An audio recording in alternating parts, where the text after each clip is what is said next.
The sound sliced through the cozy hum of the Small Delights bakery like an emergency alarm. Amelia Davis felt every pair of eyes turn, every conversation halt, every silent judgment form. The shame was a physical heat, crawling up her neck, burning her cheeks. "Try it again?"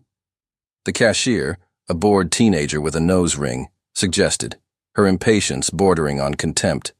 Amelia's hands trembled as she swiped the card again. The plastic felt flimsy, fraudulent, declined. "Maybe you have another one?" The cashier's voice was louder now, performative, ensuring everyone in the growing line was part of the spectacle. Behind Amelia, the queue of 5 had morphed into a jury of 500. "If she didn't have the money, why did she even order the cake?" a woman in a power suit whispered, not nearly as quietly as she thought. "People like that always think they'll get away with it," a man in a crisp shirt muttered, checking his watch with theatrical irritation. The cake, a simple chocolate round with modest frosting, $24.99, sat on the counter in its plain white box. It was for Grandma Rose's 72nd birthday. Rose, who was at home waiting, always so grateful for everything, never asking for anything, deserving at least this one small joy. Tears burned behind Amelia's eyes. The humiliation burned hotter. She was about to give up, to abandon the cake, flee the bakery she'd frequented for every special occasion, and never return, when a voice cut through the tension. It was unexpectedly calm, deep, and steady. "She's with me." Amelia turned, and she saw him. He was tall, maybe in his late 20s, with features that belonged on magazine covers, a sharp jawline, eyes the color of warm amber that held a startling intelligence, and dark brown hair that was perfectly, artfully disheveled. He wore a gray cashmere sweater that was clearly expensive, but worn with the casual air of someone who had never once considered a price tag. She recognized him. He'd been in the bakery 10 minutes earlier, looking lost in the gluten-free section like a tourist in a foreign country. He had been staring at 2 different loaves of bread with genuine confusion when she, guided by an instinct to help, had approached. "Looking for something specific?" she'd asked. "Ah, yes. My grandmother. She has restrictions. Gluten-free, dairy-free, sugar-free. Doctors love to take all the joy out of old age, apparently."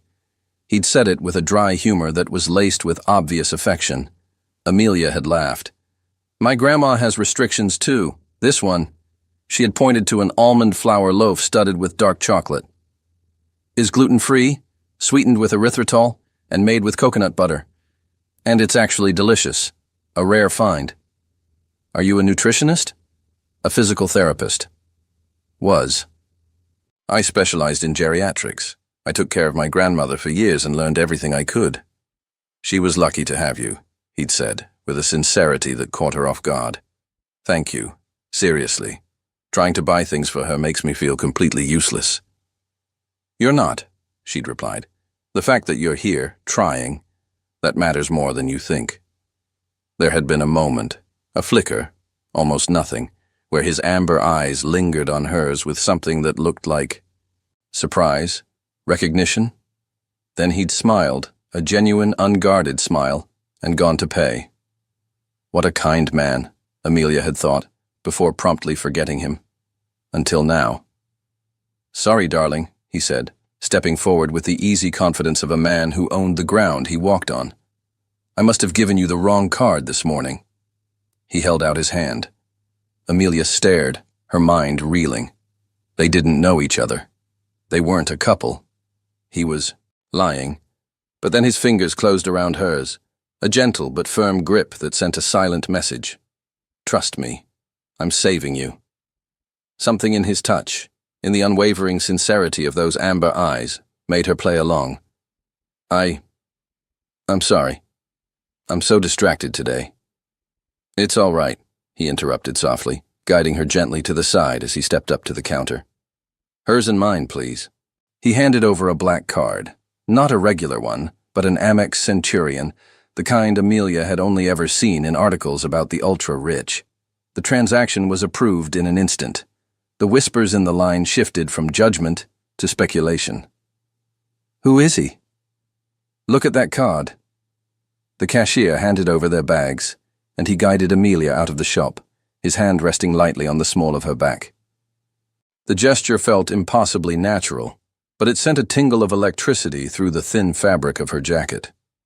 Outside, on the crisp October sidewalk littered with fallen leaves, he finally let her go. "I'm sorry about that in there," he said, his voice soft and devoid of condescension. "You didn't deserve to be humiliated." "I'll pay you back," Amelia said immediately, her wounded pride still throbbing. "I swear, as soon as I get a job—" "Amelia." The fact that he knew her name stopped her. She must have looked confused, because he explained, "I heard the cashier say it, and about the job." He pulled a business card from his pocket. The paper was thick, cream-colored, with embossed gold lettering, Caspian Pembroke, CEO, Pembroke Holdings. Below it was an office address in Manhattan that Amelia recognized as one of the most expensive buildings in the city. "You said you took care of the elderly, that you were a specialist." "I am," Amelia corrected, a sliver of hope cutting through her shame. "But no one hires without years of institutional experience. It doesn't matter how much you know in practice." "I do," Caspian said simply. "My grandmother needs care, and in 6 months, you're the first person who has actually seemed to understand what she needs. Not just technically, but humanly." He flipped the card over and wrote a different address on the back. Not an office, but a residence on the Upper East Side. "Come tomorrow, 10 a.m. Please, just consider it." Amelia looked from the card, to him, to the cake in her hands. The cake he'd paid for, the humiliation he'd erased, the job offer that could change everything. "Why are you doing this?" she finally asked, her voice a whisper. "For a stranger?" Caspian considered the question with a seriousness she didn't expect. "Because sometimes strangers understand better than anyone, and because—" He hesitated, a flicker of vulnerability crossing his perfect features. "Because my grandmother is too lonely, and I don't want to see someone I love feel invisible anymore. You helped a stranger in there today without expecting anything in return. Let me do the same." Before Amelia could respond, he gave a small nod and walked toward a black Mercedes parked at the corner, leaving her on the sidewalk. She was holding a birthday cake and a business card, and her heart was hammering in a way that made no sense at all. That night, when Rose blew out the single candle on her cake, Amelia looked at the 2 women she loved more than anything and thought, tomorrow. Maybe, just maybe, everything changes. The wrought iron gates probably cost more than Amelia's entire apartment building. They guarded a mansion that shouldn't exist outside of a period drama, a sprawling stone edifice that screamed generations of old money. Amelia checked the address on Caspian's card for the 3rd time. She checked Google Maps twice. This couldn't be right. The estate had gardens that stretched beyond sight, and fountains that belonged at Versailles. A disembodied voice crackled from an intercom. "May I help you?" I have a meeting with Caspian Pembroke." It came out as a question. She was still half convinced yesterday had been a bizarre, elaborate dream. "Name?" "Amelia Davis." A pause, then, Yes. Mr. Pembroke is expecting you. Please come in." The gates began to swing open, slow and dramatic, like curtains revealing a stage. Amelia took a deep breath and walked through. What have I gotten myself into? She walked up the circular driveway, because of course she walked. The cab ride here had already cost half of what little cash she had left. Caspian's Mercedes was parked next to a vintage Bentley and something that might have been a Rolls-Royce. The front door opened before she could knock. It wasn't a butler. It was Caspian. He was barefoot, dressed in faded jeans and a gray Henley that clung to his frame. His hair was slightly messy, as if he'd just run his hands through it, and he was smiling in a way that made something warm unfurl in Amelia's stomach. "You came." He sounded genuinely relieved. "I kind of had to," Amelia admitted, clutching her worn handbag. "The job offer. I really need a job." "Right. Of course, come in." He stepped aside, and Amelia entered a world of obscene grandeur. The foyer had 20-foot ceilings and a crystal chandelier that probably cost more than her entire college education. A sweeping double staircase looked like it had been stolen from the set of Cinderella. "It's too big," Caspian said suddenly. Amelia turned. "What?" "The house. It's ridiculously big. My parents built it to, I don't know, prove something. But now it's just me and my grandmother, Elizabeth. We use maybe 8 of the 40 rooms." The self-deprecation in his voice humanized the absurdity of it all. 40 rooms, Amelia repeated faintly. Caspian let out a real, unpracticed laugh. "Come on, I'll introduce you to the real reason you're here." Elizabeth Pembroke was not what Amelia expected. She was in the library, a magnificent 2-story room with floor-to-ceiling bookshelves and a rolling ladder straight out of Beauty and the Beast. Dressed in a simple cashmere twin set, she sat in a plush reading chair, a copy of Pride and Prejudice resting in her lap. "Grandma," Caspian said softly, "this is Amelia Davis. She's here for the interview." Elizabeth lowered the book. Her eyes, the same amber as Caspian's, but softened by age and wisdom, studied Amelia with an intensity that was both unnerving and strangely maternal. "You're tiny," Elizabeth finally said. Amelia blinked. Sorry? "Tiny. Frail. Caspian said you're a physical therapist, but you look like a strong wind would blow you over." "Grandma," Caspian started, mortified. "I'm strong," Amelia interrupted, her chin lifting. "Stronger than I look. I took care of my grandmother for years, helped her recover after a stroke. I learned every exercise, every technique, and she's thriving today, thanks to God and a lot of hard work." She smiled. "My grandma Rose says I'm stubborn as a mule. I think it's a compliment." "Rose?" Elizabeth's expression brightened. "Your grandmother's name is Rose?" "Yes, ma'am, Rose Davis. She's 72 and the wittiest woman you'll ever meet." "I'd love to meet her," Elizabeth said with obvious sincerity. "Women named Rose are always special. My best friend growing up was named Rose." A shadow of memory crossed her face. "She passed 10 years ago. I still miss her every day." A respectful silence fell. Then Elizabeth smiled, a warm, genuine smile that transformed her face. "You're hired." "Grandma, we can't just," Caspian protested. "I can and I did. She stays. Now, Amelia, my dear, do you play chess?" 3 hours later, Amelia had played chess with Elizabeth and lost spectacularly. Listened to stories about the war. He was a pilot, I was a Red Cross volunteer, utterly cliché but perfect, and discovered that this 82-year-old woman was sharper than most people half her age. "So?"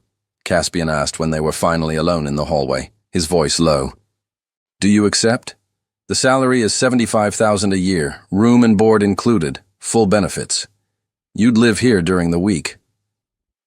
It was more money than Amelia had ever dreamed of. It was a solution to so many problems. It was impossible. "Why me?" she finally asked. "You could hire anyone, professionals with decades of experience." "Whom she hates," Caspian cut in gently. "Amelia, I've had 15 nurses in the last 6 months, all perfect on paper. All of them made my grandmother feel like a task, not a person. Then you show up, and in 3 hours, she's laughing and telling stories I haven't heard in months." He stepped a little closer. "I don't need perfection on paper. I need someone who sees my grandmother as human, and you do that naturally." Amelia looked at him, at the raw sincerity in his eyes, at the fierce love he so clearly had for his grandmother. "Yes," she whispered, "I accept." The smile that lit up Caspian's face was transformative. "Thank you. You have no idea what this means." As she left, Caspian insisted his driver take her home. She glanced back to see him waving from the doorway. "I think I just changed my entire life," she thought, "and I don't know if I'm terrified or thrilled." When she got home and told her mother, Sarah, and Grandma Rose, their reactions were exactly as expected. Sarah: "$75,000 a year? Amelia, that changes everything." Rose: "Is he handsome?" "Tell me he's handsome." Amelia blushed. "Grandma, it's a legitimate question. You'll be living with him, with his grandmother. I'll be taking care of his grandmother. Who lives with him? In the same house? Rose grinned, a mischievous twinkle in her eye. Interesting. Later that night, lying in bed, Amelia thought about Caspian's smile and his quiet kindness. And if her heart beat a little faster, if she dreamed of amber eyes and transformative smiles, well, she could pretend it was just excitement about the new job. For now. Amelia's first dinner at the Pembroke mansion was surreal. She was seated in a dining room that could host 20, but held only 3, on a chair that probably cost more than her entire living room sofa, eating food a private chef had prepared. A private chef. She was trying very hard not to look completely out of place. "You're very quiet," Elizabeth observed, cutting into her salmon with elegant precision. "Thinking of running away yet?" Amelia nearly choked on her wine, which Caspian had poured, saying, just a little to relax. No, definitely not. It's just, this is all very excessive?" Caspian suggested, not looking offended. "Unnecessary? Ridiculously ostentatious?" "I was going to say different," Amelia corrected diplomatically. "But yes, maybe a little large for 3 people. "Finally," Elizabeth clapped her hands delicately. "Someone who speaks the truth. Caspian, darling, I've been telling you for years. I know, Grandma, but selling the house would be liberating," Elizabeth finished for him. "But he's sentimental. He grew up here, has memories, even if most of them are of being lonely." The observation hung in the air, heavy and revealing. Caspian went still, a flicker of pain crossing his face before it vanished behind a polite mask. Amelia, who had spent years reading her own grandmother's expressions to detect discomfort, saw it. She instinctively changed the subject. "Grandma Rose called me today. She wants to know if Elizabeth would like to chat on the phone sometime. She said, 'Women of 72 and 82 have a lot to talk about regarding how the world used to be better.'" It worked. Elizabeth laughed, a genuine, delighted sound. "Your grandmother sounds wonderful. Yes, I'd love that." "When?" "Anytime. She's always available." Retired and, in her words, bored because her granddaughter now lives in a fancy mansion. "You told your family?" Caspian asked, rejoining the conversation, obvious gratitude in his eyes for Amelia's rescue. "Of course. My mom almost fainted at the salary. My grandmother wants to know if you have any handsome single friends." Amelia felt a blush creep up her neck. "She's unfiltered." "I like her already," Elizabeth declared. "And yes, bring her to visit. Bring them both. This house needs more life, more laughter, more warmth," Caspian completed softly, looking at Amelia in a way that made her stomach do a little flip. More warmth. The rest of the dinner flowed easily. Elizabeth told stories about when the mansion was built, the 1960s, new money trying to look like old money, utterly ridiculous. About her late husband, Henry. He hated this house too, preferred our little cottage on the lake. About raising Caspian, the most serious little boy I ever met, always worrying, always taking care of me, even when he should have been playing. After dinner, as Amelia helped Elizabeth to her room, Caspian was waiting in the hallway when she emerged. "She loves you," he said. "Already?" Amelia smiled. "She barely knows me." "Grandma is an excellent judge of character, always has been. And she sees in you what I saw." He stopped, as if realizing he was about to reveal too much. "Competence," he finished quickly. "Professionalism." But the way he averted his gaze, the way the tips of his ears turned faintly pink, told her that wasn't what he'd meant to say. "Caspian," Amelia said before she could stop herself. "Can I ask you something?" "Of course." "Are you okay?" "Earlier, at dinner, when your grandmother mentioned loneliness." He went very still, for so long that Amelia thought she'd crossed a line. Then, his voice was a low rasp. "My parents are on a cruise, again, for the 3rd year in a row. They call every couple of months, maybe. Ask about the business, never about me. Never about Grandma. And His voice broke, just slightly. "I grew up in this enormous house with only her. The best years were when she was strong, active, teaching me things. Now, taking care of her, I watch her slowly, not fade but grow more fragile. And it terrifies me. Tears welled in his eyes. Without thinking, Amelia reached out and took his hand. She's not fading. Elizabeth is one of the most alive people I've ever met. Yes, she's getting older, but that doesn't mean she's lost. It means she needs someone who understands that every day is precious. And you understand that. It's why you hired me. Caspian looked down at her hand on his, then up at her face. Thank you, he whispered, for understanding and for being here. There was a moment, suspended, charged, where they stood too close, looking at each other in a way that transcended professionalism. Then Caspian cleared his throat and took a step back. You must be tired. Your room is on the second floor, third door on the right. If you need anything, I'll be fine, Amelia assured him, even as her heart hammered against her ribs. Good night, Caspian. Good night, Amelia. Later, in her room, which was larger than her entire living room back home, with a king-sized bed and an ensuite bathroom with a soaking tub, Amelia couldn't sleep. She stared at the ceiling, processing the day, the mansion, Elizabeth, Caspian, especially Caspian, the raw vulnerability when he spoke of his loneliness. No, she told herself firmly. You are here to work, to care for Elizabeth, not to develop feelings for her billionaire grandson. But when she finally drifted off, she dreamt of amber eyes and smiles that transformed entire faces. And when she woke in the morning, she found a note slipped under her door. Breakfast at 8. Grandma wants pancakes. Do you know how to make them? If not, we can learn together. Caspian. Amelia held the note as if it were a treasure, and smiled in a way that had nothing to do with work at all. Amelia found Caspian in the library at 11 o'clock at night. She'd gone downstairs for a glass of water when she saw a sliver of light bleeding from under the massive library doors. Curiosity won. She peeked inside, and there he was, barefoot in sweatpants and a t-shirt, curled up in a worn leather armchair that seemed molded to his frame, completely absorbed in a thick book. The scene was so human, so different from the CEO in perfect suits she'd seen in the photos online when she'd researched him. Not that she'd researched him much, just basic due diligence. Are you going to stand there spying, or are you coming in? His voice made her jump.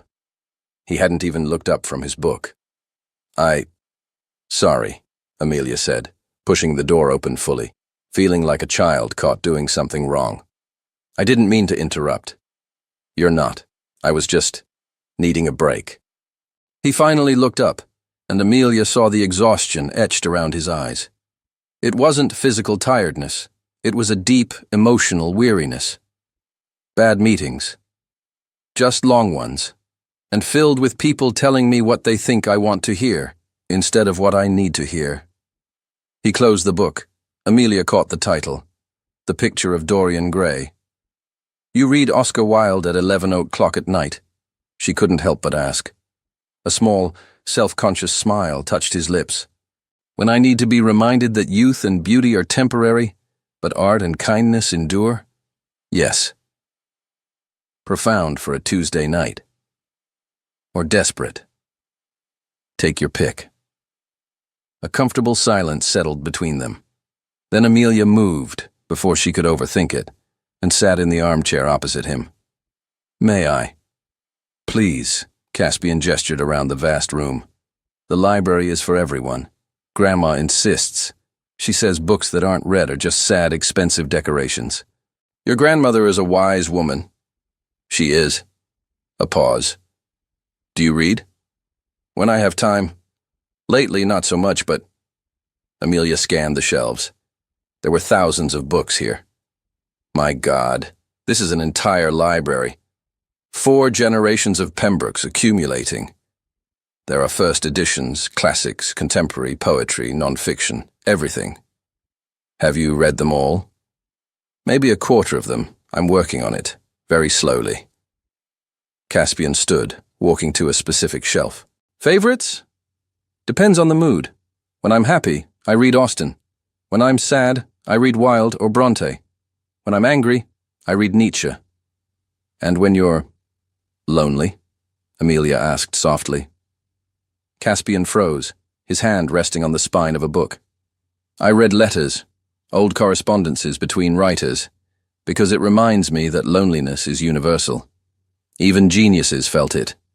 The admission was so raw it made Amelia's chest ache. What's your favorite? Caspian asked suddenly, turning back to her. Book. What's your absolute favorite? Amelia thought for a moment. Persuasion, by Jane Austen. Ah, The Second Chance. The Second Chance, Amelia confirmed. About people who lost each other and found their way back. About a love that waits. You're an optimist, Caspian observed, but he was smiling. Or a realist. Sometimes the best things are the ones you almost let get away. There was a moment where they just looked at each other, across the dimly lit library, surrounded by thousands of stories of love and loss and everything in between. Then Caspian broke eye contact, pulling a book from the shelf. Here, read this. It was a beautifully bound copy of Persuasion. A first edition, Amelia realized with a jolt. I can't take this, Books are meant to be read, not preserved, Caspian quoted his grandmother. And maybe, when you're done, you can tell me why it means so much to you. Why? Because I want to understand. I want to understand you. The confession hung in the air. Amelia took the book, her hands trembling slightly. Okay, but only if you lend me your favorite, too. Caspian hesitated, then pulled a slim volume from another shelf. Letters to a Young Poet, by Rilke. It's not a novel. It's about solitude, and creation, and finding meaning. But it's mine. I'll take care of it as if it were treasure, Amelia promised. I know you will. They stood there, each holding a piece of the other's soul, bound in leather and paper. It was intimate in a way a kiss couldn't be. Amelia returned to her room, clutching both books to her chest like a shield. She opened Letters to a Young Poet, and on the first page, she saw it.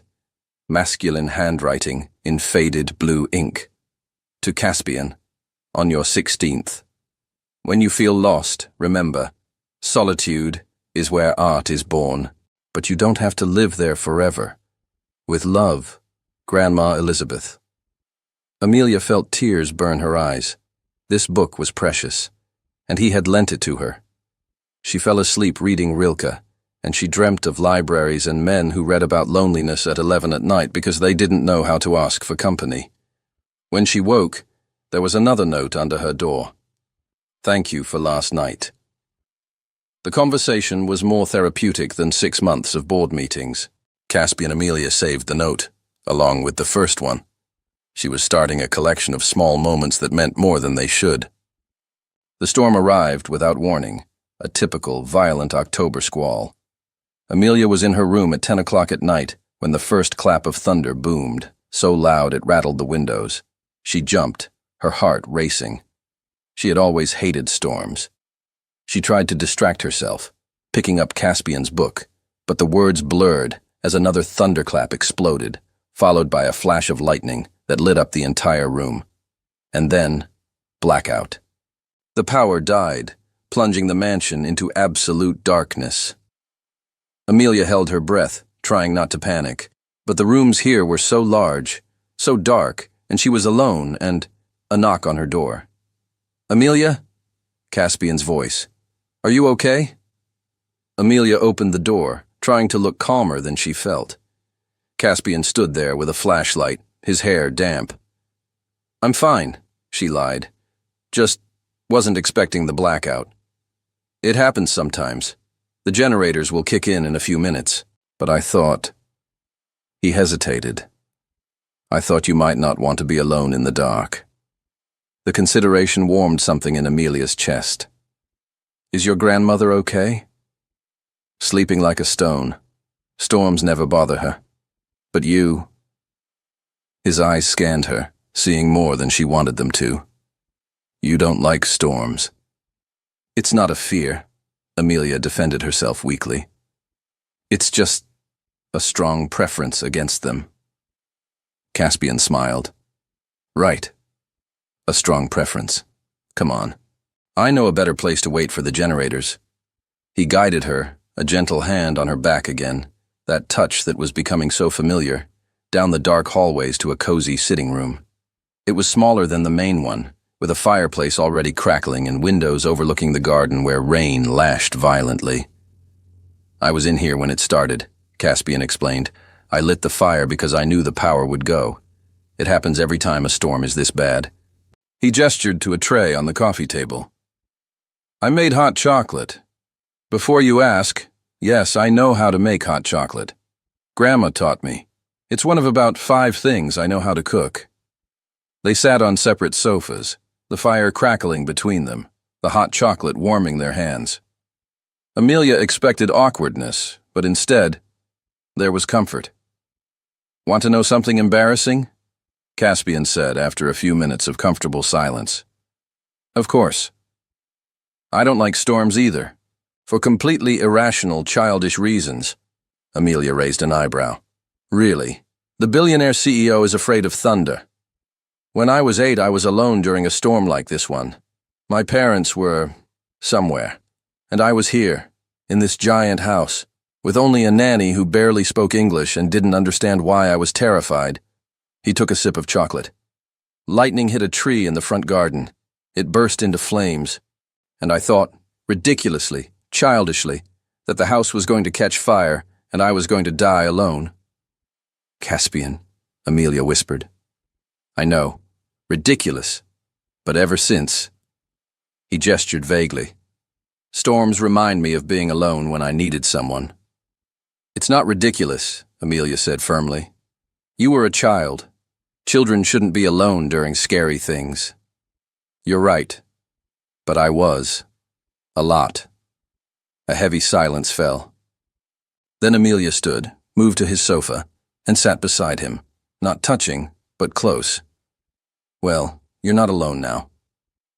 Caspian looked at her, really looked at her, with an intensity that stole the air from her lungs. No, he said softly. I'm not. Thunder boomed again. This time they both jumped slightly, then laughed at the synchronicity. And somehow they were closer, shoulders touching, a shared warmth. Thank you, Caspian said softly, for being here, for not judging me. Thank you for getting me, Amelia replied, for not leaving me alone in the dark. They stayed like that, sitting on the sofa as the storm raged outside, talking about everything and nothing, about childhoods and fears and dreams they'd almost given up on. The generators finally kicked on at 2 a.m. The lights flickered back to life, breaking the spell. Caspian cleared his throat, creating a little distance. You should get back to bed. Elizabeth wakes up early. Right. Yes. Amelia stood, feeling the cold where his warmth had been. Thank you for everything. Always, Caspian said, and there was a promise in that single word that made her heart race. Amelia was almost at the door when he called out, Amelia. She turned. Yes? You make storms less scary.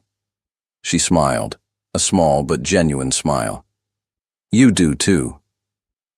When she got back to her room, she found a cozy blanket on her bed that definitely hadn't been there before, with a note attached, for the next storm, or any cold night, or whenever you need some comfort. Caspian. Amelia wrapped herself in the blanket, which smelled faintly of his cologne, and realized, I'm falling. The thought was clear in her mind.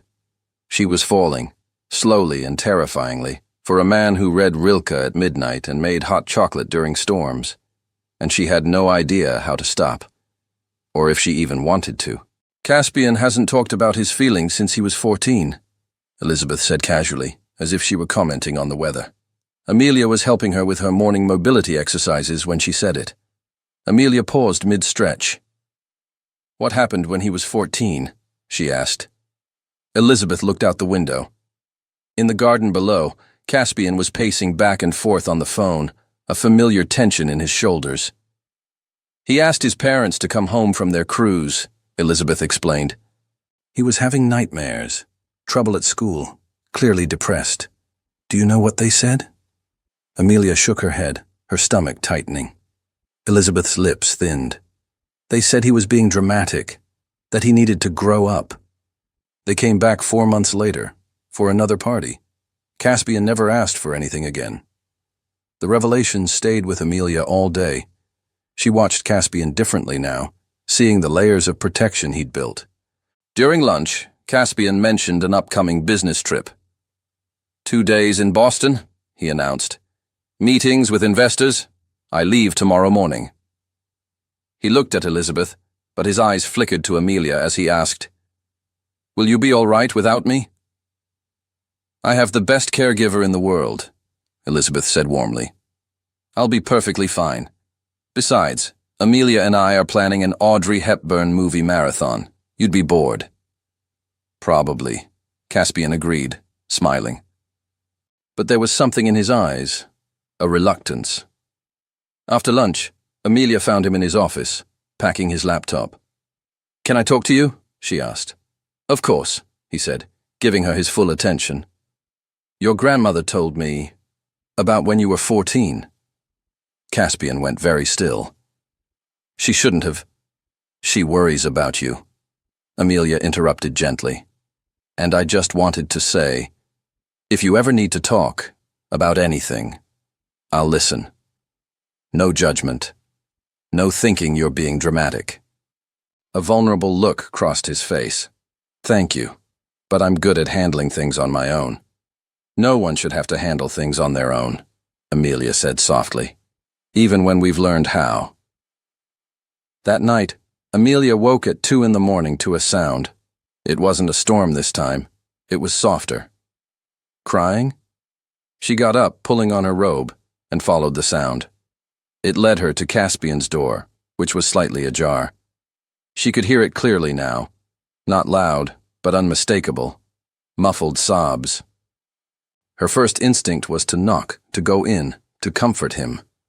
But then she remembered what Elizabeth had said. Caspian hasn't talked about his feelings. If she went in, she would expose him, force him to admit a vulnerability he'd spent years hiding. So Amelia just stood there, on the other side of the door. Her hand was raised to knock, but she didn't. She just stayed, a silent witness. Her presence a quiet message. I'm here. You're not alone, even if you can't let me in yet. The thought was a promise in her mind. After minutes that felt like hours, the crying stopped. Amelia heard him move, likely composing himself. She backed away quickly, returning to her room before he could open the door and see her. But she didn't sleep. She stared at the ceiling, her heart breaking for the man who had learned at 14 that asking for help was a weakness. The next morning, Caspian was as impeccable as ever, a perfectly tailored gray suit, hair combed, no sign of the night before. Good morning, he greeted them at breakfast. Sleep well? Perfectly, Elizabeth replied. Amelia hesitated, then asked, Did you? His eyes met hers, and for a split second there was a flicker of recognition, a silent acknowledgement. He knew. Somehow, he knew she had been there. Better now, he said softly. Much better now. When he left for Boston, Elizabeth took Amelia's hand. You were outside his door last night. It wasn't a question. I heard a noise, Amelia started. And you stayed, Elizabeth finished. You didn't invade, you didn't force, you just stayed. Thank you. For giving him something he's never had. What's that? Amelia asked. A witness, Elizabeth explained. Someone who cares enough to stay, but respects him enough not to push. Tears burned in Amelia's eyes. I do care, she admitted, her voice barely a whisper, more than she should, so much more.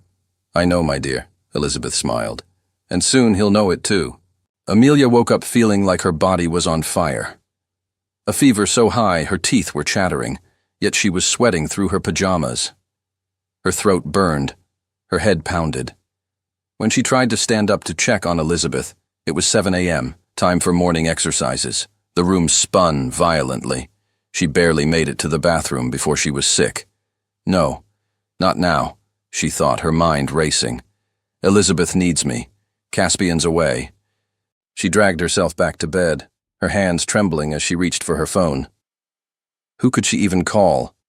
Her mother, Sarah? No, she was at work. Rose? Her grandmother would panic. Should she call Caspian? No, he was in important meetings.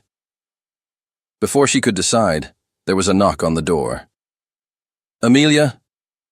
It was Elizabeth's voice, laced with concern. It's 7:15. You're never late. Amelia tried to answer, but what came out was a pained groan. The door opened. Elizabeth came in, saw Amelia in bed, and immediately switched from elderly woman needing care to matriarch in command. You're burning up, Elizabeth said, her cool hand on Amelia's forehead. How long have you been like this? Woke up. Like this, Amelia managed to say through chattering teeth. Okay, don't move, Elizabeth instructed. She left the room, and Amelia could hear her on the phone, her tone urgent. 15 minutes later, which felt like an eternity, the front door opened, followed by the sound of rapid footsteps. Then Caspian appeared in her doorway. He was still in his suit, his hair messy as if he'd been running, his face a mask of raw concern. You were in Boston, Amelia said, confused. I came back, he stated simply. He crossed the room and placed his hand on her forehead, his touch surprisingly gentle. You're boiling. Grandma called, said you were sick. I canceled the meetings. You didn't have to, Amelia started. I had to, he said, his tone leaving no room for argument. He turned to Elizabeth, who was standing in the doorway. Grandma, can you be okay on your own for a few hours? Caspian, I'm 82, not 182, Elizabeth replied with a small smile. I can manage. You take care of her, like she takes care of me. Elizabeth then left, closing the door behind her. The next few hours passed in a feverish haze. Amelia drifted in and out of consciousness, but through it all, Caspian was there. He brought her water, coaxing her to take small sips. He placed cool cloths on her forehead. He held her hair back when she was sick again, acting as if it were the most natural thing in the world. You should be working, Amelia mumbled during a moment of lucidity. I am working, Caspian replied, adjusting her pillows. I'm taking care of the person who takes care of the person I love most in this world. This is important work. I'll get you sick, she whispered. I don't care, he said. Caspian. Shh, rest. I'm here, he insisted. And he was. He stayed through the afternoon and into the night. A doctor came. Caspian had called his private physician, diagnosed a severe flu, prescribed medication, and left. But Caspian stayed. He moved an armchair from the corner of the room to her bedside and worked quietly on his laptop, glancing up at her every few minutes. Checking, watching, caring. During the night, the fever finally broke. Amelia woke up, truly awake and lucid for the first time in hours. She saw Caspian asleep in the chair, his laptop closed in his lap, his head tilted at an angle that was sure to be painful later. He had changed out of his suit into a t-shirt and sweatpants. There were dark shadows under his eyes. He looked exhausted. And, she thought, absolutely beautiful. She didn't want to wake him, but when she tried to move, a soft groan escaped her lips. Caspian was awake instantly, alert as a soldier. Are you okay? Do you need something? He asked, his voice hoarse with sleep. I need the bathroom, Amelia admitted, blushing. And you need a real bed. Your neck is going to be destroyed. I'm staying, Caspian said firmly, until you're completely better. Why? Amelia asked, the question that had been on her mind since the day in the bakery. Why do you care so much? Caspian looked at her for a long, intense moment, as if deciding something. Then he spoke. Because when you're here, this house is a home. And when I thought of you being sick, alone, with no one to take care of you, I couldn't breathe. So I came back, and I'll stay as many nights as it takes until I'm sure you're okay. The confession hung in the air, heavy with unspoken meaning. Caspian, Amelia whispered. No, not now, he said, standing up and offering his hand. Right now, let's get you to the bathroom. Then more water. Then you sleep, and I'll watch. And tomorrow, when you're stronger, we can talk. But as he helped her, his arm firm around her waist, holding her as if she was something precious, Amelia knew. There was no talk that could change what was happening. They had crossed a line, and she didn't want to go back. 2 days later, Amelia was finally well enough to resume her duties with Elizabeth. That evening, however, it was Caspian who came home from the office with his wrist bandaged. "What happened?" Amelia asked immediately, her physical therapist instincts kicking in. She gently took his hand to examine it. "It's nothing," Caspian said, trying to pull away. "Caspian," she said, her tone firm, echoing the one he'd used with her days before. He sighed. "An argument with a partner. I hit the desk. Too hard. I might have sprained it." "You might have—" Amelia shook her head in disbelief. "Sit down. Now." She led him to the living room, sat him on the sofa, and carefully removed the makeshift bandage he'd clearly wrapped himself. His wrist was swollen and bruised. "This needs ice, proper compression. And you'll need to avoid using it for a few days," she instructed. "I have meetings," Caspian started to protest. "Which you'll conduct with your left hand, or you'll delegate," she countered. She went to get the first aid kit, returning with an ice pack and a proper compression bandage. As she worked, her touch professional and gentle, checking his range of motion, she could feel Caspian's eyes on her. "You're good at this," he observed quietly. "It's literally my job," she replied, her brow furrowed in concentration. "This is going to be sore for a few days. No more punching desks, Mr. Pembroke." "He made me angry," Caspian murmured. "The partner. He was suggesting we sell off a division that keeps 500 people employed because it wasn't profitable enough. As if people are just numbers on a spreadsheet." Amelia paused and looked up at him. "You didn't sell, did you?" "Obviously not," he said. "But the fight was intense. So you took your frustration out on the poor, innocent desk." "Apparently," he admitted, with a small, self-conscious smile. "It's not my finest quality." "You care too much," Amelia said softly, finishing the wrap. "About people, about doing the right thing. That's not a flaw, Caspian. It's rare." A quiet moment passed between them. Amelia was still holding his injured wrist, and Caspian's eyes were filled with an emotion that made her breath catch. "You took care of me," he said softly, "when I was sick. For days."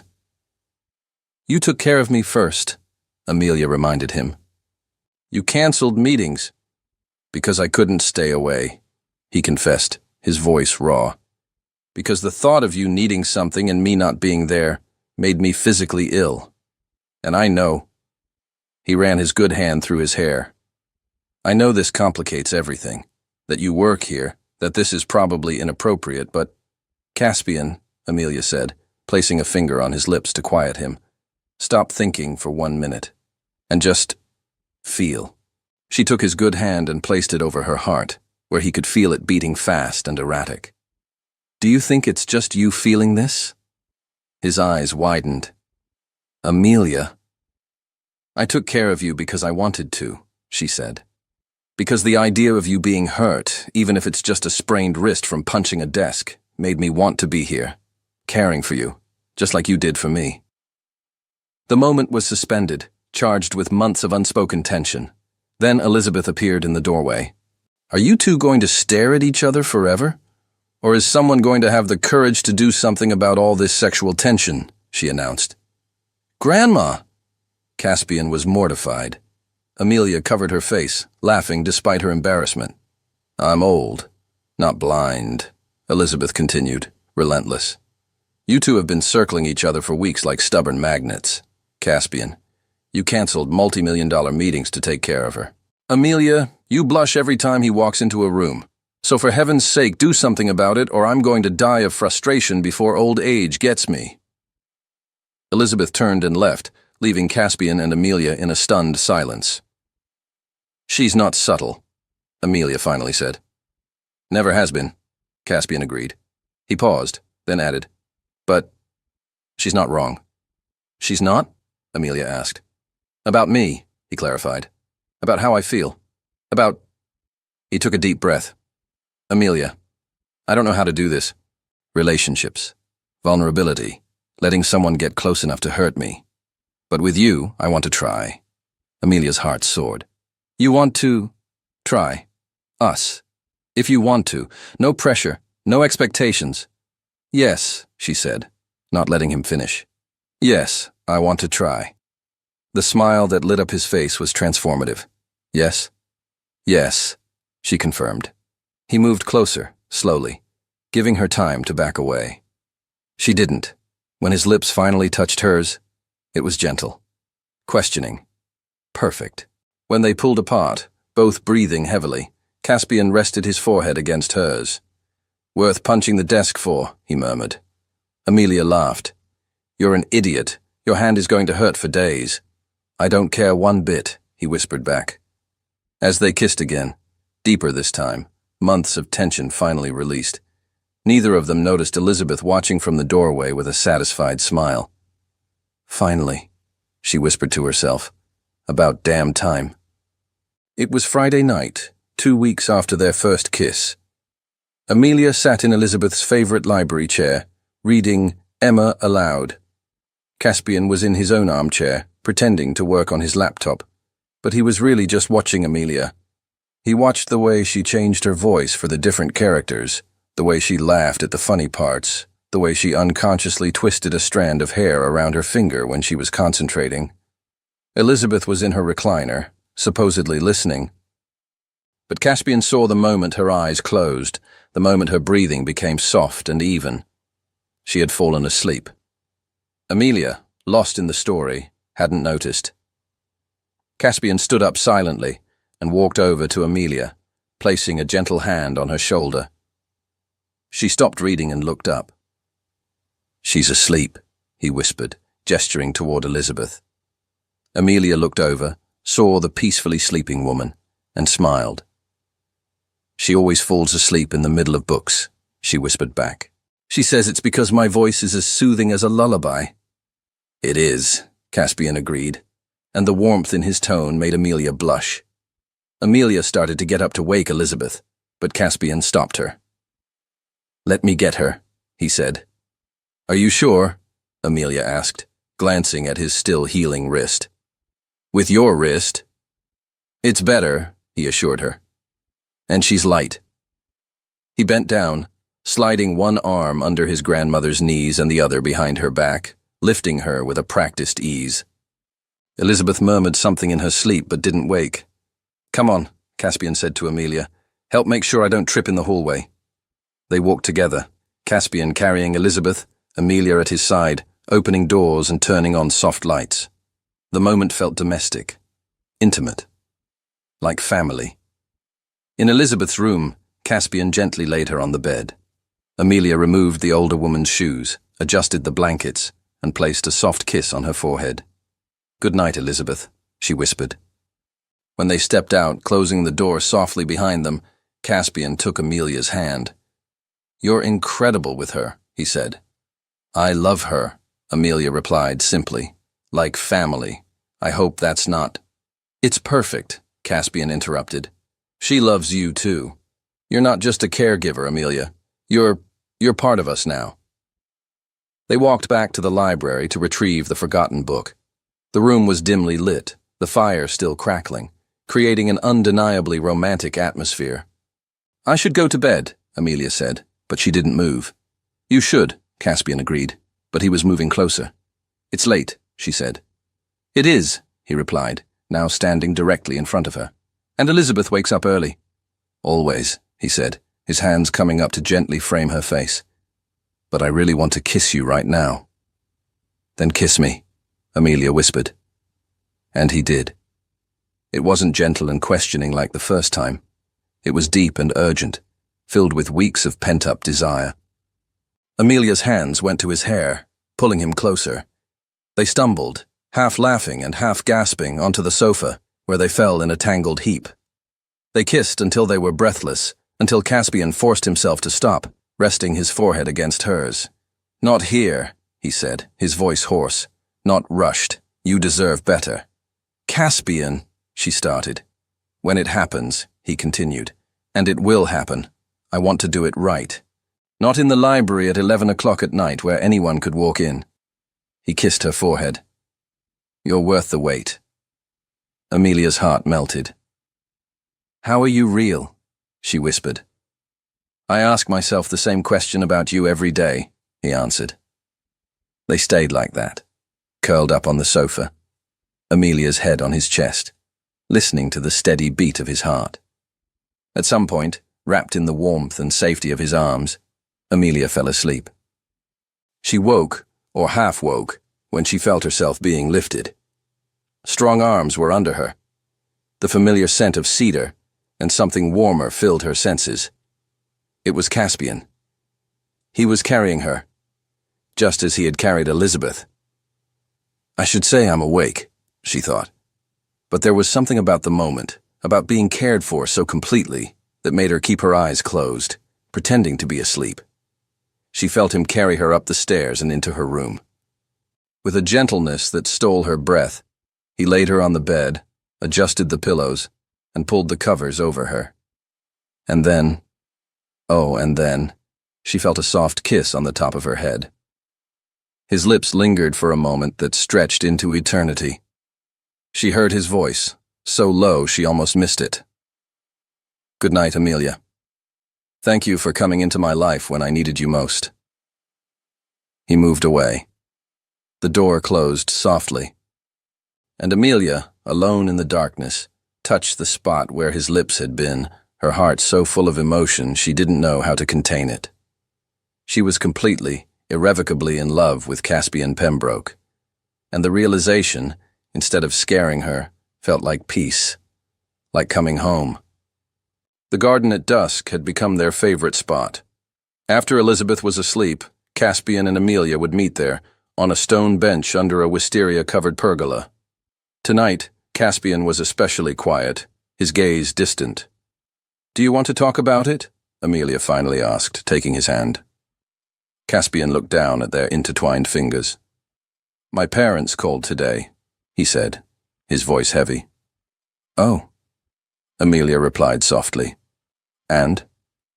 "They're coming back. In 3 weeks, for Christmas." There was no excitement in his tone, only dread.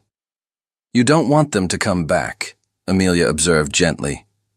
"It's not that I don't want them to," he sighed, running his free hand through his hair. "It's that every time they return, it's for an event, a social appearance, and Grandma," his voice broke. "Grandma is always so sad after they leave, because it reminds her that her son chooses anything and everything over her." Amelia squeezed his hand. "And you get angry." "Furious," Caspian corrected.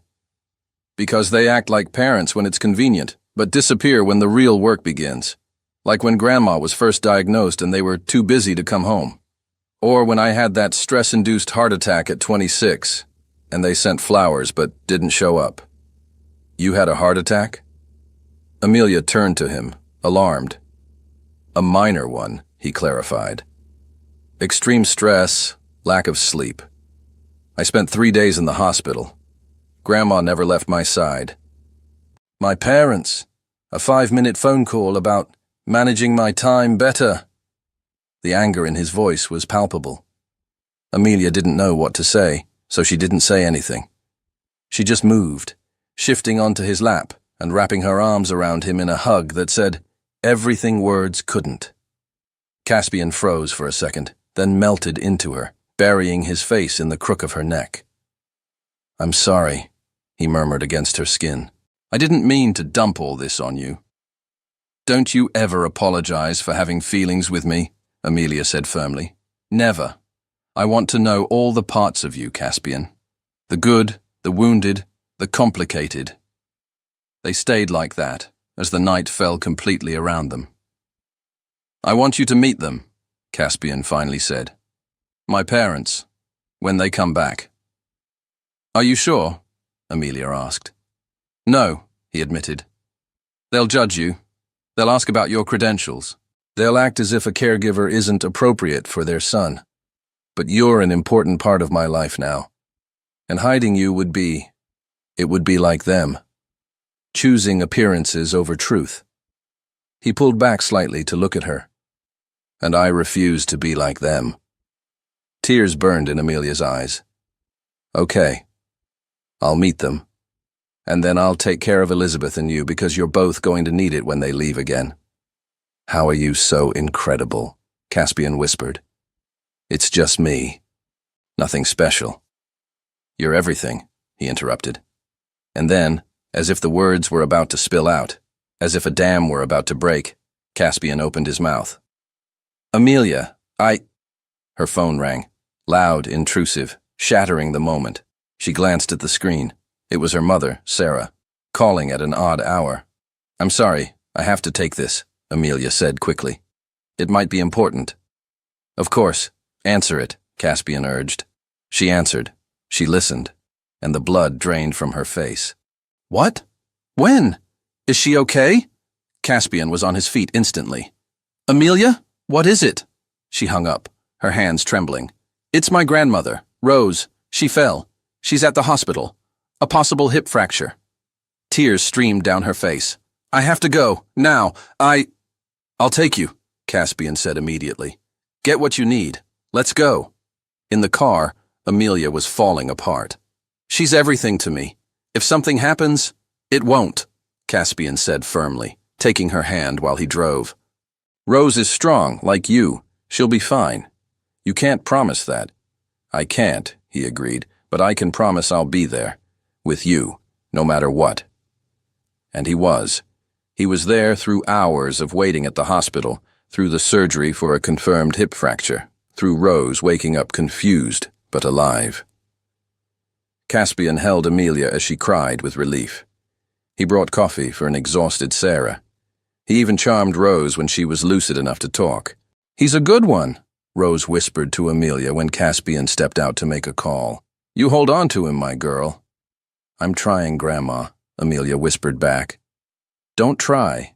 Do, Rose insisted, squeezing her hand with surprising strength. Men like that don't come around twice. When they finally left the hospital at 4 a.m, Caspian drove Amelia to her family's apartment. You need your things, he said, the comfort of home. Inside the tiny apartment, Amelia finally broke down. I almost lost her, she sobbed. But you didn't, Caspian said, pulling her into a hug. But one day I will, she cried, and one day Elizabeth too. One day everyone I love. Hey, he said, holding her tight. We can't live in fear of losing people. We can only love them while we have them. And you love so well, Amelia. So completely. He kissed her forehead. It's one of the million things I love about you. Time stopped. What did you say? Amelia looked up at him. Caspian realized his slip. He could have taken it back. But instead, he met her gaze. I love you. I was trying to say it in the garden before the phone rang. And this isn't the perfect moment. And you're exhausted and emotional. But I need you to know. I love you, Amelia Davis. Completely. Terrifyingly. In a way, I've never loved anyone. Her tears started again. But they were different now. I love you too, she whispered. So much it scares me. It doesn't have to be scary, Caspian murmured. Not when it's mutual. He kissed her, a kiss salty with tears and sweet with relief. When they finally pulled apart, Amelia asked, Stay with me? Tonight? Just stay? Always, Caspian promised. And he stayed. The offer arrived a week later. It was a thick envelope with the logo of an international law firm delivered directly to Caspian during breakfast. Amelia and Elizabeth were discussing Christmas decorations when they saw it. Caspian opened the envelope, read the contents, and his face went pale. What is it? Elizabeth asked immediately. Caspian didn't answer. He just kept reading. Caspian, Amelia said, standing up and moving closer. What happened? He finally looked up, his eyes hollow. It's an offer to lead the company's European expansion, based in London, for 2 years. The silence that followed was deafening. London, Elizabeth repeated, her voice thin. For 2 years. It's an incredible opportunity, Caspian said, but his voice was empty. The growth I've been planning for. New markets. It would be a huge step for the company. But you'd be far away, Amelia said softly. His eyes met hers. Yes. For 2 years, she repeated. Yes, he confirmed. And are you going to take it? She asked, dread coiling in her stomach. There was a long, heavy pause. I don't know, Caspian finally admitted. He stood up, throwing his napkin on the table. I need to think. Excuse me. He left the room abruptly. Elizabeth and Amelia sat in silence. He's going to take it, Elizabeth finally said, her voice trembling. Don't say that, Amelia started. He will, Elizabeth insisted, tears welling in her eyes. Because he's Caspian. Because he puts work above everything. Because he learned from his parents that people are temporary. But a career is permanent. And I'm going to lose him. I'm going to lose you both. That night, Amelia found Caspian in his office, surrounded by papers. He was working. Of course he was. May I come in? She asked from the open doorway. He looked up and she could see the pain in his eyes. Always, he said. She sat in the chair opposite his desk, creating a professional distance they hadn't had in weeks. You're going to accept it, aren't you? His silence was the only answer she needed. Caspian, she began. It's everything I've worked for, he finally said. European expansion, global growth. It would be the culmination of a decade of work. I know, she whispered, but it means leaving you, leaving Grandma, and I don't know if I can do that. You can, Amelia said, and though her own voice broke, she forced it to be firm. If it's your dream, you have to go. And what about us? He asked. I don't know, she admitted honestly. Long distance for 2 years? With you in a different time zone? Building a new life? It would be difficult. Impossible, Caspian corrected, his voice flat. You're saying it's over. I'm saying I won't hold you back, Amelia said, the tears finally falling. If London is where you need to be, then go, and I'll be okay. Elizabeth and I will be okay. I don't want to leave you, he said, his voice thick with emotion. I know, she replied, but sometimes love means letting go, doesn't it? In the days that followed, Caspian was distant. He worked late, avoiding deep conversations, emotionally preparing himself to leave. Elizabeth grew quieter, more fragile. It was Rose who called and put it all into perspective. So what are you going to do? Her grandmother asked after Amelia explained everything. Just let him go? What can I do? Amelia cried. Ask him to give up his dream?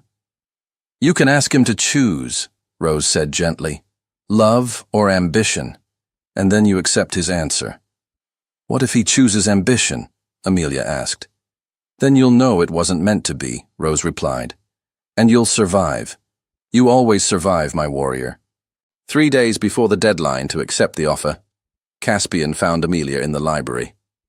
I've decided, he said. Amelia held her breath. And? He took a deep breath. I'm taking the offer. I leave in 2 weeks. Amelia's world crumbled. Okay, she managed to say. Okay? He seemed surprised she wasn't fighting. Okay, she repeated, if that's what you want. It's not about what I want. It's always about what you want. Amelia interrupted, her voice shaking. You want London more than you want to stay, and that's fine. Really. She stood up, because if she stayed, she would break completely. I'll take care of Elizabeth, I promise. Amelia, wait, he started. No. Please, she said from the doorway. You've made your choice. Now let me make mine. To move on. She left before he could see the tears streaming down her face. That night, in her room, she cried until she had no tears left, because she loved Caspian Pembroke. But it hadn't been enough. Amelia was packing. Not because she was leaving. She had promised to care for Elizabeth, and she would keep that promise. But she was moving her things from the main guest room to a smaller one down the hall, creating distance, protecting herself. There was a soft knock on the door. "Come in," Amelia said without looking up from the clothes she was folding. It was Elizabeth holding an envelope. "I need you to do something for me," the older woman said. "Of course, anything," Amelia replied. "Deliver this to Caspian," Elizabeth instructed, holding out the envelope. "But only if he really goes, if he gets on that plane, if he leaves me." There were tears in Elizabeth's eyes. "It's a letter. I wrote it last night. I couldn't sleep, knowing I'm about to lose my grandson to the ambition he learned from his parents." Amelia took the envelope, her hands trembling. "Elizabeth!" "Don't read it now," Elizabeth said. "Read it if he goes, and then you decide if he deserves to know what he's throwing away." "I can't make that decision." Amelia started. "You can," Elizabeth insisted, taking Amelia's hand. "Because you love him. And sometimes love means speaking hard truths, doesn't it?" That evening, 10 days before Caspian's departure, there was a farewell dinner. It was a forced attempt at normalcy. Amelia's mother, Sarah, and her grandmother, Rose, had come. Caspian tried to make conversation, to act as if everything were normal, but no one was buying it. "So London," Rose said with the subtlety of a hammer. "Pretty city, rainy, cold, lonely." "Grandma," Amelia muttered. "What?" "I'm making an observation," Rose said, turning her sharp gaze on Caspian. "You ever been?" "A few times. For business," he answered. "And you liked it?" Rose pressed. "The loneliness? Being away from everyone who cares about you?" Caspian put down his fork. "With all due respect, Mrs. Davis, it's Rose," she cut in, "and I'm going to say what no one else will. You're being an idiot." A shocked silence fell over the table. Rose continued, relentless. "My granddaughter loves you. She won't tell you because she's proud, but I will. She loves you in a way I've never seen her love anyone. And you? You're choosing work. Just like your parents chose cruises over their own son. It's not the same thing." Caspian tried to argue. "It's exactly the same thing," Rose insisted. "You're repeating a pattern, running from intimacy, from vulnerability, hiding behind a career opportunity. But the truth? You're scared." "Grandma, please," Amelia tried to intervene. "Let him hear it," Rose said. "Caspian, you grew up believing that love is temporary, that people leave, so you're leaving first, before they can hurt you. But you know what? You're hurting them. That woman over there," she pointed to Elizabeth, "who raised you, who loved you when no one else would, is losing you. And my granddaughter, who has a heart the size of an ocean, is quietly breaking because she thinks she isn't enough to make you stay." Caspian looked at Amelia. She was staring at her plate, silent tears falling onto it. "I never said," he started. "You didn't have to," Amelia finally said, looking up. "Your actions did. You chose, and I respect that. But Grandma Rose is right. You're running away. Just like they ran away from you." She stood up. "Excuse me." She left the room. Sarah followed. Elizabeth went after them, leaving Caspian alone with Rose. "You're going to hate me now," Rose observed. "No," Caspian said quietly. "You're right. About all of it." "Then why are you still going?" she asked. "Because I don't know how not to," he admitted. "Work is all I've ever known. It's all I've ever been good at." "You're good at loving, too," Rose said gently. "I see it in the way you look at my granddaughter, in how you care for Elizabeth. You've built a home here, even without realizing it. But you have to decide. Are you going to spend your life building an empty empire? Or are you going to have the courage to build a family?" That night, Caspian couldn't sleep. He wandered through the mansion, every room filled with memories of Amelia. The library, where they'd read together. The kitchen where she'd tried to teach him how to make pancakes. The garden where they'd kissed under the stars. He realized these weren't just rooms. They were moments. They were a life. The life he was about to leave behind. In the morning, 8 days before his flight, he found Elizabeth at the breakfast table. "Where's Amelia?" he asked. "Taking her mother and grandmother home," Elizabeth replied. She studied him. "You look terrible." "I didn't sleep," he said. "Guilt will do that," she noted. He sat down. "Grandma, I need your advice." "You'll ignore it anyway, like you always do, but go on," she said. "How do I know if I'm making the right choice?" he asked. Elizabeth reached across the table and took his hand. "Ask yourself this," she said, her voice soft. "What will you regret more?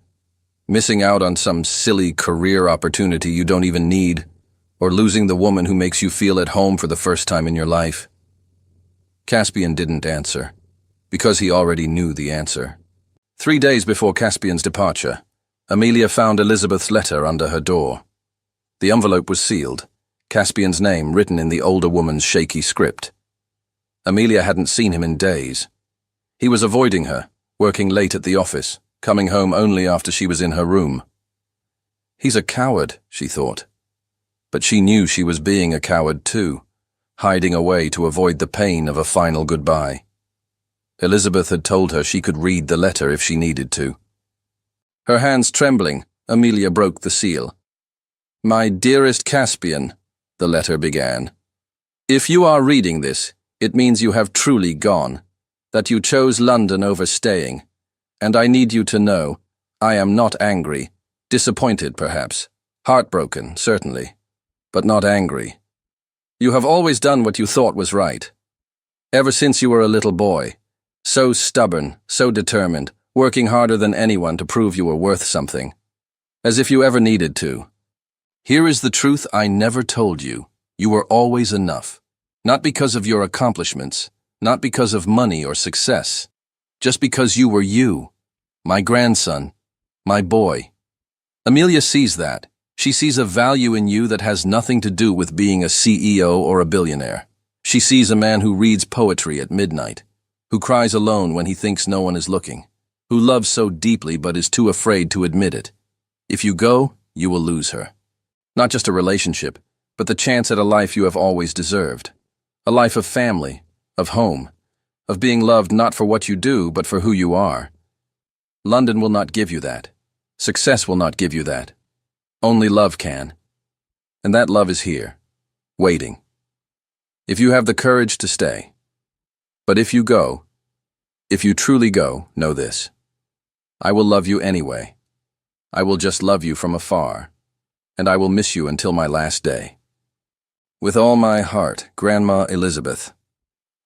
Amelia was sobbing by the time she finished reading. Elizabeth had said everything she couldn't, everything Caspian needed to hear. That night, his last night, Amelia finally went to Caspian's room. She knocked. "Come in," his tired voice called out. She entered. The room was a mess of half-packed suitcases, clothes strewn about, tickets and documents lying on the bed. "I need you to know something," Amelia said before she lost her nerve. "Before you go." Caspian stopped packing and looked at her. "I love you," she said, tears already falling. "I know I've said it, but I need to say it again. I love you in a way that scares me, because it means you have the power to destroy me." Her voice broke. "But I love you enough to let you go, because your dream matters, and I would never ever ask you to give that up for me." Caspian crossed the room in 2 strides and took her face in his hands. "Amelia? But I need you to know," she continued, pulling away slightly. "If you go, I won't be here when you get back. I can't spend 2 years waiting, hoping you might choose to come back. I have to move on. I have to find someone who will choose me first. Someone who sees that the home we built is worth more than any contract." "You deserve that," Caspian whispered, his own eyes shining with unshed tears. "You deserve better than me." "I don't want better," she cried. I want you, but I want the version of you that stays, the version that chooses, and if that version doesn't exist, she backed away toward the door. Then I accept that. She was at the door when he spoke again. I love you too, he said, his voice cracking. So much that it's killing me to leave. Then don't leave, she said without turning around. It's as simple as that. She closed the door, leaving Caspian alone with his suitcases and his choices. The next morning, Amelia woke at 6. Caspian's flight was at 8. He must have already left. She went down to the kitchen, needing to keep her routine for Elizabeth, needing to pretend she was okay. But the kitchen was empty. The hall was empty. And when she checked the garage, she saw it. Caspian's car was gone. He was gone. He had really gone. No goodbye. No last conversation. Just gone. Amelia sank to the kitchen floor, her body racked with sobs. She was broken. Elizabeth found her there a few minutes later. The older woman sat down beside her with some difficulty and pulled her adopted granddaughter into a hug. He's gone, Amelia sobbed. He really left. I know, my dear, Elizabeth whispered, her own tears falling. I know. They cried together, for a love that was lost, for a future that would never be. When they finally managed to stand and start their day, the mansion felt hollow. The rooms that had been so full of warmth and life now just echoed with emptiness, because Caspian had taken the light with him, and he had left only shadows behind. 3 weeks. 21 days had passed since Caspian left. Elizabeth had grown more fragile, not physically but spiritually, as if losing her grandson had broken something inside her. Amelia did everything right, the exercises, the medications, the balanced meals. But she couldn't fix a broken heart, not Elizabeth's, and not her own. It was a cold Monday morning in December. Amelia was in the garden, watering the plants, when she heard a car. No one was expected. She turned, and she saw it. A black Mercedes, Caspian's car. It pulled to a stop in the driveway. Her heart stopped. The car door opened and he got out. He was too thin, with dark circles under his eyes, his clothes rumpled. He looked destroyed. Amelia, he said, his voice hoarse, as if he hadn't used it in days. You're not supposed to be here, Amelia said, the watering can still in her hands, using it like a shield. You're supposed to be in London, building your empire. I couldn't, Caspian said, his voice cracking. I couldn't stay. You were there for 3 weeks, she started. 21 days, he corrected. 504 hours, and every single one was more miserable than the last. He took a step toward her. She took a step back. Amelia, please, he begged. Let me explain. Did you miss home? She asked, her voice sharp with pain. Did you miss your grandmother? I came back because I made the wrong choice, Caspian interrupted, his words tumbling out. London was a mistake. The biggest mistake of my life. Every second I was there, all I could think about was you, about Grandma, about the home I left behind. You can't do this, Amelia said, tears finally falling. You can't leave, break our hearts, and then come back expecting everything to be normal. I know, he said, his voice thick with regret. I know I messed up. I know I might have lost you forever. But I had to try. I had to tell you that I made the wrong choice, and I'm here now to make the right one. And what's that? She whispered. You, he said without hesitation. Us. This. He gestured toward the mansion. Home. Family. Love. All the things I spent my life thinking I didn't need. All the things I was afraid to need. But I do need them. Desperately. You left London. Amelia could barely ask the question. On the first day, he confessed. I went to the first meeting, looked at a room full of executives who only saw CEO Pembroke, and I realized, I don't want to spend 2 years being seen like that. I want to be seen the way you see me, as a person, as the man who reads Rilke and makes bad hot chocolate and cries during storms. Then why did you stay for 3 weeks? She asked, confused. Untangling the contract, he explained. finding a replacement, making sure I wasn't leaving the company in the lurch. Always responsible, she murmured. It wasn't my dream, Caspian said, his voice filled with a newfound certainty. It was my parents' dream, their expectation. It took me 3 weeks to realize that. He was standing right in front of her now. Amelia Davis, I love you. I love you more than ambition, more than success, more than anything I ever thought mattered. And if you'll give me a chance, just one chance, I will spend the rest of my life proving that you were always the right choice. And what about your grandmother? A voice called out from behind them. It was Elizabeth. She was on the veranda, leaning on a walker, tears streaming down her face. Did you come back for me too?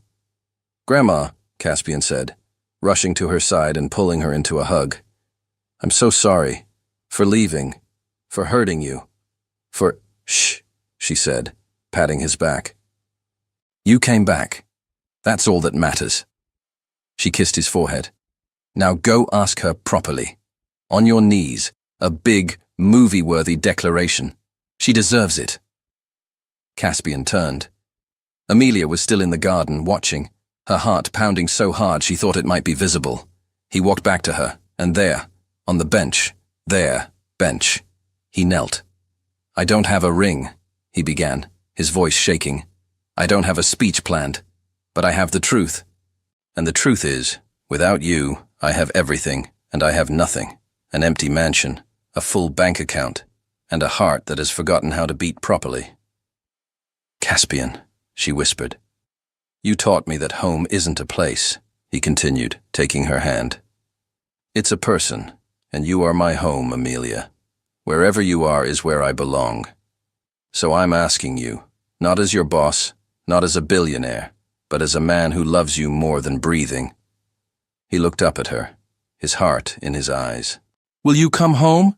Will you stay with me? Will you build a life with me? Not the version my parents approve of, but the version that's messy and real and ours? Amelia was crying and laughing and falling apart all at once. You're an idiot, she sobbed.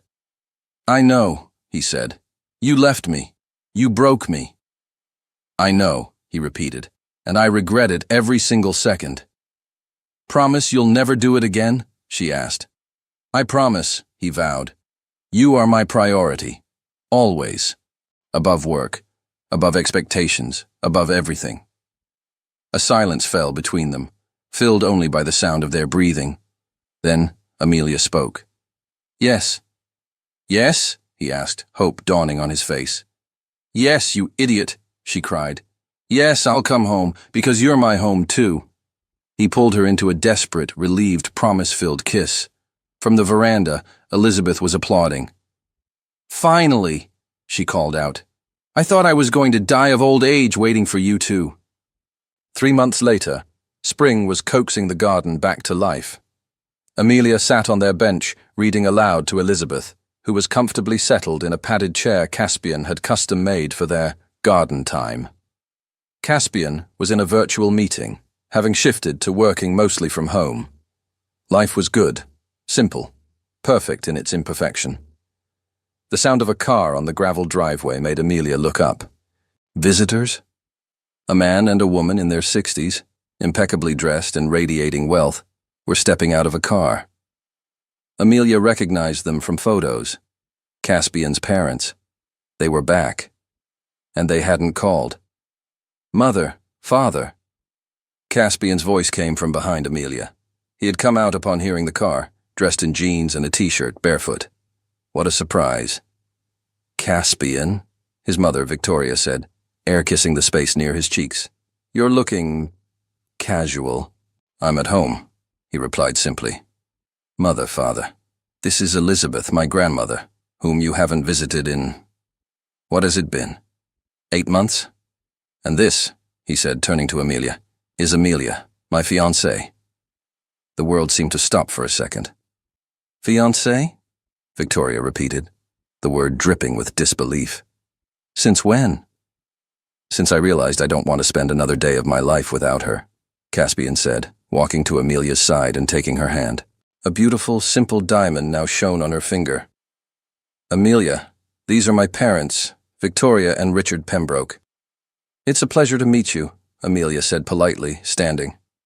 Victoria's eyes scanned her from head to toe, taking in her simple dress, her lack of makeup, her unpolished nails. The judgment was palpable. "And you are the nurse?" "The physical therapist," Amelia corrected gently. "Elizabeth's caregiver." "Ah," Victoria said, her tone making it clear what she thought. "How convenient." After a tense tour of the house, Victoria finally asked, "So, when is the wedding?" "In 2 months," Caspian answered. "It will be small, intimate, just close family and friends." "Small?" Victoria scoffed. "Caspian, you are a Pembroke. A wedding is an event." "It is our day," Caspian interrupted, his voice firm. "And it will be the way we want it. Small, here on the property, with only the people who truly care about us." "And if we refuse to come?" Victoria challenged. A silence fell. Then Caspian smiled, a cool, steady smile. "Then you'll miss it. Your choice, as it always has been." "Victoria, perhaps we should—" Richard began. "No," she snapped, turning to Amelia. "No offense, dear, but you don't belong in this world. You're sweet, I'm sure, but you are unsuitable. Caspian needs a wife who can represent the family. He needs a wife who loves him." Elizabeth's voice cut through the tension, sharp and clear. "And she does. I've watched her. She cared for us when you—" She looked pointedly at her son and daughter-in-law. "Were too busy to notice your family was falling apart." "Mother," Richard started. "No. You need to hear this," Elizabeth said, rising from her chair with Amelia's help. "You abandoned Caspian repeatedly. He grew up thinking love was conditional, that people leave, until he met Amelia. She taught him that staying is a choice, that love is an action, and she stays, even when it's hard." "Grandma," Caspian said, moving to support her. "She stays," Elizabeth repeated. "So you have a choice. You can accept this, come to the wedding, and try to be a family.